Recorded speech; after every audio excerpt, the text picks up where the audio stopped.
성경을 모르는 것은 그리스도를 모르는 것이다. 예로니모 성인의 말씀인데요. 한국교회는 오는 주일부터 한 주 동안을 성서주간으로 지냅니다. 하느님 말씀을 어떻게 이해해야 할지, 또 성경 공부를 하면서 놓치지 말아야 할 것은 무엇인지 오늘 초대석으로 알아보도록 하겠습니다.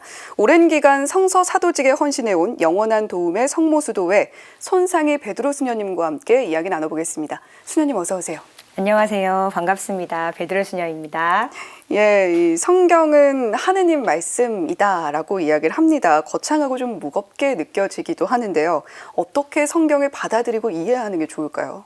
지금 말씀하신 대로 성경은 하느님 말씀이시잖아요.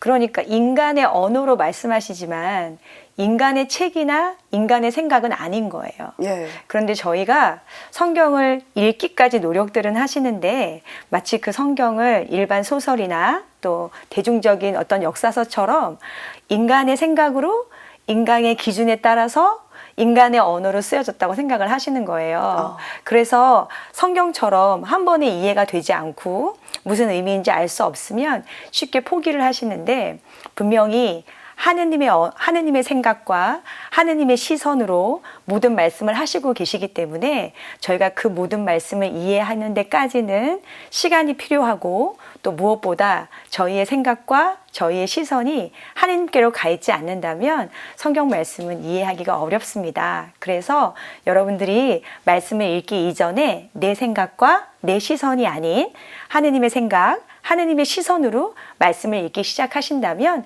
조금 더 도움이 되지 않을까 생각해 봤습니다. 예, 하느님의 시선으로 생각하기 위해서 노력하는 것 자체가 또 공부가 되지 않을까라는 생각도 듭니다.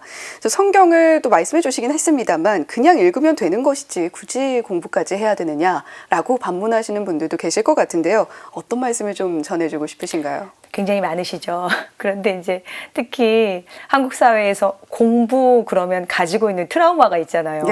네.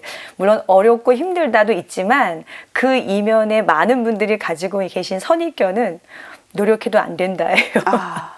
근데 거기에 성경이란 단어가 붙어서 성경 공부 이러면 너무너무 이거는 나에게 무겁게 다가오는 그런 단어이지 않나 생각이 듭니다.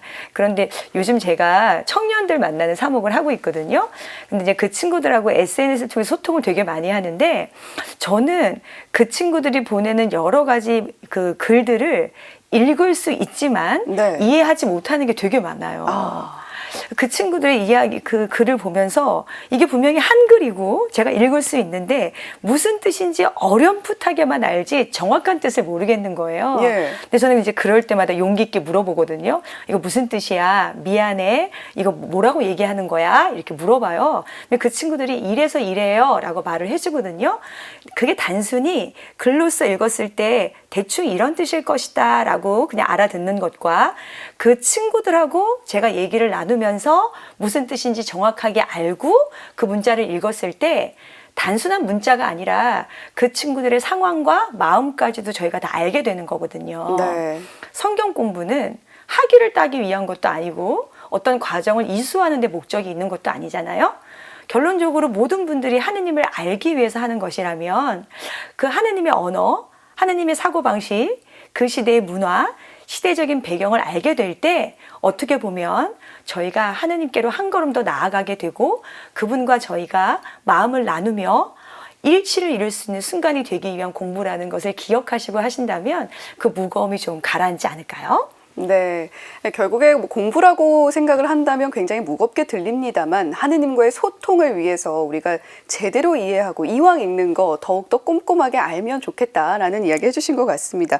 성경 공부를 한다는 건 결국에 하느님 체험을 하기 위한 것인 것 같습니다. 하느님을 만나고 체험하기 위해서는 무엇을 또 어떻게 하는 게 좋을까요? 정말 당부 말씀드리고 싶었던 것 한 가지는요. 선입견을 버리시라는 말씀을 드리고 싶어요. 네, 저도 제가 살아온 시간과 경험과 제 상식으로 성경을 읽게 되면 정말 하느님 말씀이 제 틀 안에 갇혀 있어서 그 어떤 진리도 저에게 와닿지 않습니다. 그런데 대부분 다 한국 사회의 문화로 저희가 가지고 있는 고정관념으로 성경을 읽으시는 경우가 많으세요. 특별히 예를 들어 말씀드린다면 묵시록에 용이 등장하게 되거든요. 네. 그런데 묵시록의 용은 좋은 의미는 아니에요. 그런데 저희 자매님들 사이에 용 꿈을 꾸면 굉장히 좋은 일이 일어나잖아요. 막 이런 식으로 성경을 읽으시는 거예요. 네. 그래서 하느님의 말씀을 알아듣기 위해 첫 번째는 내 선입견을 버려라. 그래야 그분의 진리가 다가올 수 있다. 이렇게 말씀드리고 싶습니다. 네, 일단은 내 선입견을 버려라 라는 키포인트 전해주셨습니다. 그런데 성경을 읽다 보면 말씀해 주신 것처럼 포기하고 싶은 순간이 자주 찾아옵니다. 신약의 복음서는 자주 읽고 묵상하기도 하는데 구약은 워낙에 좀 두껍고 방대하다 보니까 읽다가 도중에 그만두는 경우도 상당히 많은데요. 그럼에도 구약을 꼭 읽어야 하는 이유 뭘까요? 네. 신약을 좋아하시는 이유가 이제 신약의 말씀이 살아계신 예수님과 함께하는 말씀이시잖아요.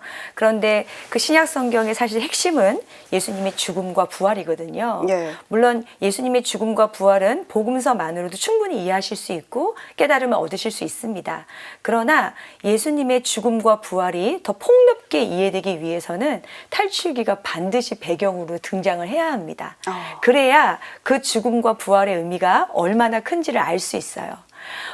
말씀을 알아듣고 그 순간으로 물론 기뻐요. 그런데 아시다시피 저희가 좋은 걸 접하면 더 좋은 걸 찾아서 가게 되잖아요. 예. 그럼 예수님의 죽음과 부활, 그 아름다운 복음의 말씀을 알아듣고 더 풍부하고 더 아름답고 더 풍요로운 은총을 받기를 원하신다면 그 배경이 되는 그 시대적인 상황을 더 풍부하게 해줄 수 있는 구약의 말씀이 꼭 필요하다고 생각이 듭니다. 물론 구약부터 읽으면 되게 지루하실 수 있으세요. 그래서 정말 어려우시다면 신약을 먼저 읽고 그 다음에 구약으로 가신다면 구약과 신약이 다르지 않다는 것을, 같은 이야기를 하고 있다는 것을 아마 아시게 될 것 같습니다.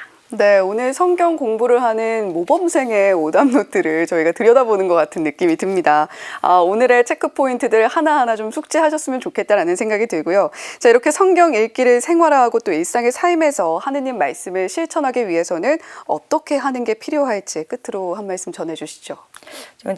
저의 개인적인 경험에서 나오는 이야기들인데요. 제가 말씀을 펴게 되는 가장 순간들이 어떤 순간들이냐 보면 저에게 깊은 간절함이 있을 때예요. 제가 하느님께 청하고 싶은 간절한 마음이 정말 어떻게 나에게 얻어질 수 있을까? 내가 이 모든 어려움들을 어떻게 이겨낼 수 있을까? 고민되고 기도해도 뭔가 들어지지 않을 때 사실은 말씀 안에서 위로와 답을 찾는 경우가 굉장히 많습니다. 여러분들을 하느님께로 이끄는 건 여러분 마음 안에 있는 간절함이에요. 여러분 마음 안에 지금 간절함이 있으시다면 다른 곳에서 답을 찾지 마시고 말씀 안에서 답을 찾으실 수 있으실 거고요. 그리고 그 말씀을 읽는 순간 하느님께서 그 길을 통해 어떻게 그 일을 해결하게 될지를 분명히 알려주실 거라고 생각합니다. 네, 간절함이 아마 없는 분들은 없겠죠. 그런데 그걸 어떻게 성취해야 될까 고민되고 답답할 때는 성경을 펼쳐보는 게 해답을 찾는 가장 빠른 길일 수 있다라는 말씀까지 전해주셨습니다. 지금까지 영원한 도움의 성모수도의 손상희 베드로 수녀님과 함께 이야기 나눠봤습니다. 수녀님 오늘 말씀 고맙습니다. 감사합니다.